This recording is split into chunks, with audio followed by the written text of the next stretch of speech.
Acho que eu vou tirar a máscara, né? Tá distante. Então, para falar, eu acho que vai ser mais confortável. Hoje nós vamos iniciar o capítulo 13 do Evangelho segundo o Espiritismo, que é que a vossa mão esquerda não saiba o que dá a vossa mão direita. E eu vou falar 3 itens que Kardec colocou: fazer o bem sem ostentação, os infortúnios ocultos e o óbolo da viúva. Então, iniciando com fazer o bem sem ostentação, Kardec colocou aqui 2 leituras do Evangelho. Uma de Mateus, que está no capítulo 6, versículo 1 a 4, em que Jesus disse: guardai-vos, não façais as vossas boas obras diante dos homens, com o fim de serdes vistos por eles.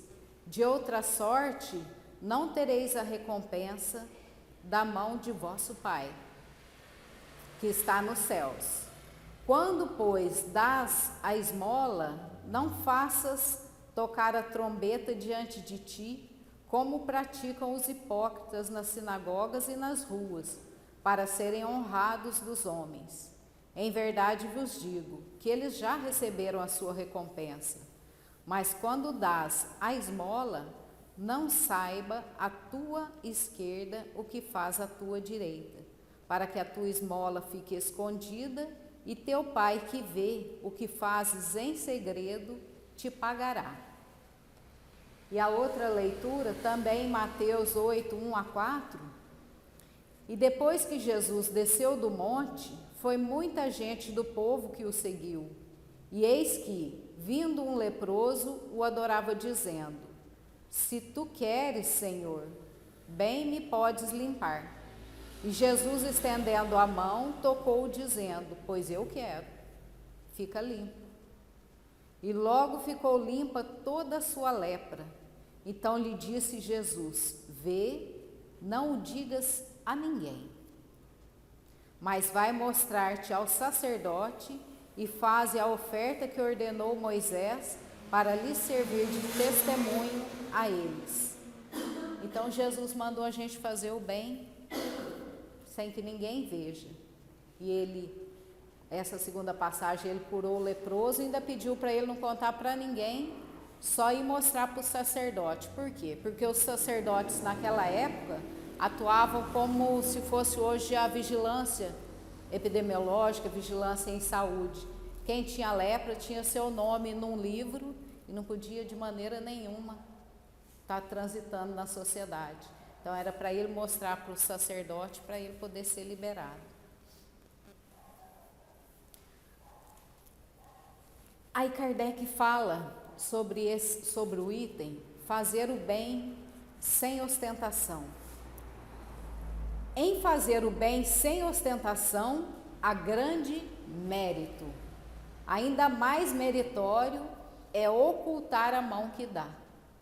Então a gente fazer o bem quietinho, a gente tem mérito junto a Deus. E esconder ainda a mão que dá é mais meritório ainda.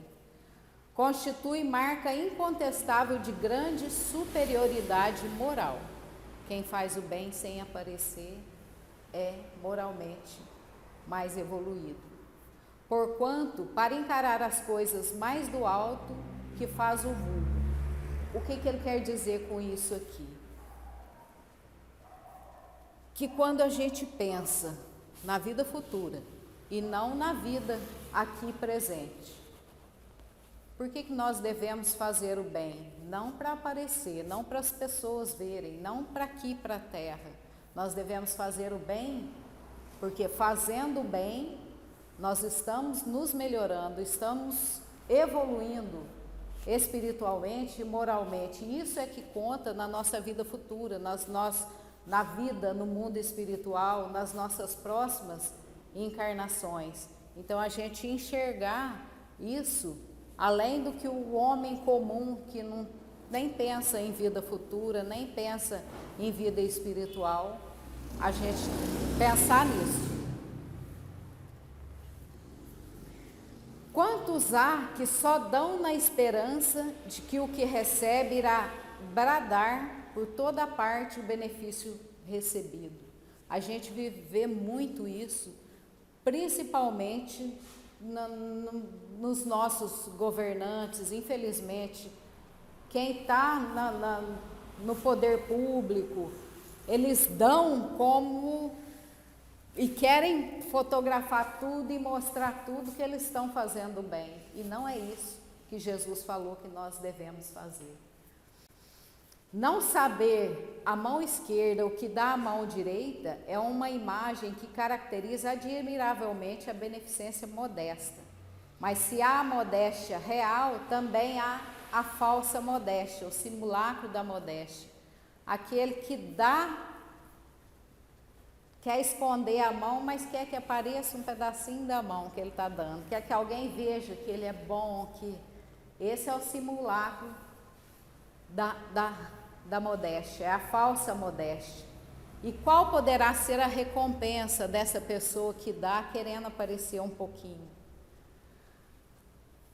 O que ela quer? Ela quer o reconhecimento dos homens, ela quer testemunhos de reconhecimento, então ela já vai ter o reconhecimento aqui na terra, e é tudo que ela quer. Então, de Deus, ela não precisa esperar nada. A beneficência praticada sem ostentação tem duplo mérito. Além da caridade moral, a caridade material é caridade moral. Por quê? Porque quando a gente dá sem deixar a pessoa, sem constranger a pessoa, sem deixar ela envergonhada, a gente disfarçar para dar, é uma caridade moral. Na Revista Espírita, acho que é de 1863, Kardec conta duas histórias lá. Uma de um homem muito rico, e ele adorava dar, mas ele gostava de fazer alarde de tudo que ele dava, e ele dava muita coisa mesmo. E um dia ele estava sentado na sua mansão, olhando para aquele jardim e anotando num papel, conferindo num papel todas as doações que ele tinha dado. Era coisa vultuosa mesmo, mas tudo era ao som de trombetas e que os jornais mostravam para todo mundo aparecer. Para ele aparecer para todo mundo. E aí ele se lembrou de uma doação pequena que ele fez para uma viúva pobre que ninguém viu. Aí falou assim, essa eu até vou arriscar, porque essa não tem importância. E ele desencarnou, aquele papel que ele tinha escrito, todas as doações foram apagadas. A única que ficou e a única que deixou ele uma condição melhor no plano espiritual foi a que ele tinha feito para a pobre viúva. A outra história que ilustra muito esse fazer o bem sem ostentação, que Kardec colocou na Revista Espírita, naquela época, ele colocou até, divulgou mesmo essa história. Tinha um marceneiro, tinha uma marcenaria grandinha assim, e essa marcenaria pegou fogo e queimou tudo. Queimou as madeiras que ele tinha, queimou a grande parte das ferramentas que ele tinha, e ele tinha um pequeno seguro, mas ele olhando esse seguro foi ver, não cobria nada, ele ia ficar na miséria. Passado alguns dias chegaram 3 carretas de madeira e de equipamentos para ele trabalhar a madeira. E aí ele foi com os motoristas para ver quem que tinha mandado. Eles não sabiam, diz que tinham sido contratados para levar aquilo e não sabiam de jeito nenhum quem era. E ninguém nunca ficou sabendo, a não ser Deus, quem doou, quem ajudou esse marceneiro. Então, a mais sublime demonstração de amor é fazer o bem ao seu próximo no mais absoluto silêncio. O bem que se faz em silêncio, o bem se faz em silêncio, o resto é teatro. É uma frase que eu achei lá no Pensador. No Livro dos Espíritos, nas leis de justiça, amor e caridade, na questão 888, Kardec perguntou aos espíritos: o que se deve pensar da esmola? E quem respondeu essa questão aqui foi São Vicente de Paulo. Ele disse: o homem condenado a pedir esmola se degrada física e moralmente, embrutece-se. Uma sociedade que se baseia na lei de Deus e na justiça deve prover a vida do fraco, sem que haja para ele humilhação. Deve assegurar a existência dos que não podem trabalhar, sem lhes deixar a vida à mercê do acaso e da boa vontade de alguns. Então é obrigação nossa e é obrigação principalmente do poder público de sustentar aqueles que não têm condições e fazer de maneira a não humilhar, a tratar como irmão mesmo. O outro item, infortúnios ocultos, Kardec colocou que nas grandes calamidades a caridade emociona e observam-se impulsos generosos no sentido de reparar os desastres. A gente vê muito isso quando ocorre calamidades, grandes, tsunamis, agora na pandemia, todo mundo se reúne para acudir quem está passando por dificuldade. É bonito, é meritório, mas a par desses desastres gerais, há milhares de desastres particulares que passam despercebidos. Tem muita gente que sofre e que a gente nem fica sabendo e nem dá muita importância. Os dos que jazem sobre um catre sem se queixarem. Muitas pessoas doentes, num leito, às vezes muito pobre, sem recursos nenhum, que muitas vezes ninguém nem fica sabendo.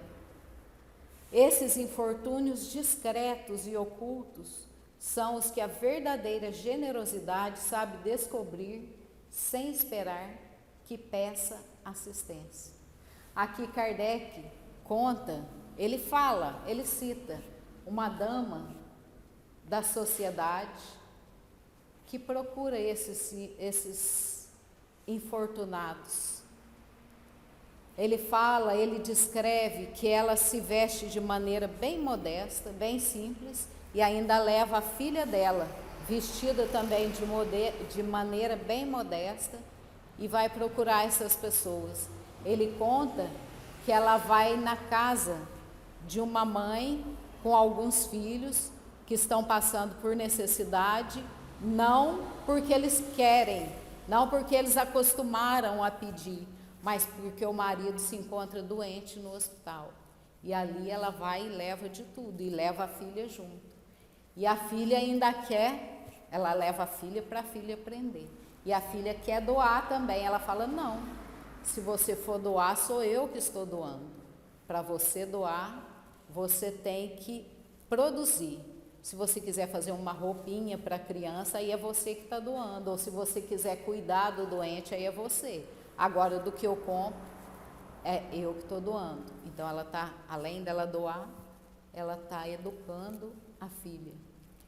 E aí, várias pessoas conhecem, mas nem sabem quem é ela. Ela não se identifica. E ela volta para casa, na casa dela, ela é uma pessoa muito rica e ela vive o mundo. Ela vive da maneira como ela deve viver, com aquelas posses dela, com todos os compromissos sociais. E uma vez ela estava assim, caminhando, e ela foi reconhecida por um dos seus beneficiários. Aí ele veio agradecer. Ela falou: silêncio, você não me conhece.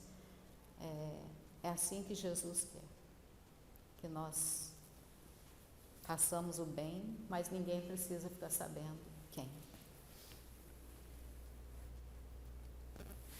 Agora, o óbolo da viúva. Essa passagem é muito conhecida também.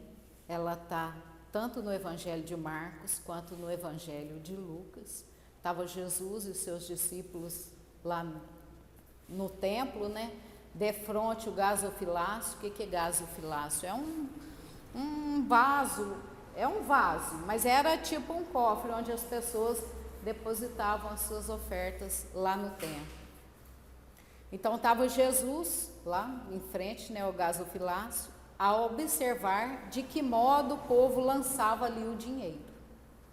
Viu que muitas pessoas ricas deitavam em abundância. Nisso veio também uma pobre viúva, que apenas deitou 2 pequenas moedas do valor de 10 centavos cada uma. Chamando então seus discípulos, disse-lhes: em verdade vos digo, que essa pobre viúva deu muito mais do que todos os que antes puseram suas dádivas no gasofilácio. Por isso que todos os outros deram do que lhe abunda, ao passo que ela deu do que lhe faz falta. Deu mesmo tudo o que tinha para o seu sustento. Então a doação dela, muito mais meritória do que a dos ricos que doaram do que sobrava. No Livro dos Espíritos, na questão 643, Kardec perguntou: haverá quem, pela sua posição, não tenha possibilidade de fazer o bem? E os Espíritos responderam: não há quem não possa fazer o bem. Ninguém. Todo mundo pode fazer o bem. Tem muita gente que fica falando que vai esperar ter um dinheiro, vai esperar ganhar um dinheiro para poder fazer alguma coisa. Ninguém precisa disso. Qualquer um pode fazer o bem, independente de recursos materiais. Somente o egoísta nunca encontra ensejo de o praticar. Basta que se esteja em relações com outros homens para que se tenha ocasião de fazer o bem. E não há dia da existência que não ofereça a quem não se ache cego pelo egoísmo oportunidade de praticá-lo. Porque fazer o bem não consiste para o homem apenas em ser beneficente, mas em ser útil, na medida do possível, todas as vezes que o seu concurso possa ser necessário. Na 646, ele perguntou também: estará subordinado a determinadas condições o mérito do bem que se pratica? Por outra, será de diferentes graus o mérito que resulta da prática do bem? O mérito do bem está na dificuldade em praticá-lo. Nenhum merecimento há em fazê-lo sem esforço e quando nada custe. Em melhor conta tem Deus o pobre que divide com o outro o seu único pedaço de pão, do que o rico que apenas dá o que lhe sobra, disse Jesus a propósito do óbolo da viúva. Então, qualquer bem que a gente possa fazer,